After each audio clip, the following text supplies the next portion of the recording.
ভাই সামনে যে মাছগুলো আছে তাল বড় করে দেখেন ভাই এই সামনের মাছগুলো কিন্তু কইতে রাইব এই বাচ্চা ভাই ভাই আপনারা একটু নিজে কমিয়ে রাখেন ভাই ভাই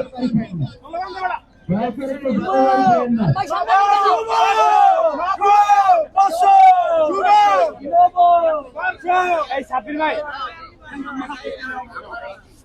এই মাসুদ ভাই এই মাসুদ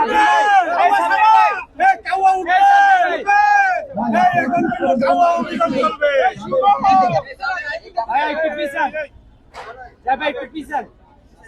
এদিক আরো পিছনে একটু কই ভাই এই আফজাল ভাই আপনি তো মাথায় পড়বে ভাই এই দামের বড় নাকি ধর দামের ভাই আগে বড় না হলে তো মাছ পুনে নিত না এই ভাই এদিকে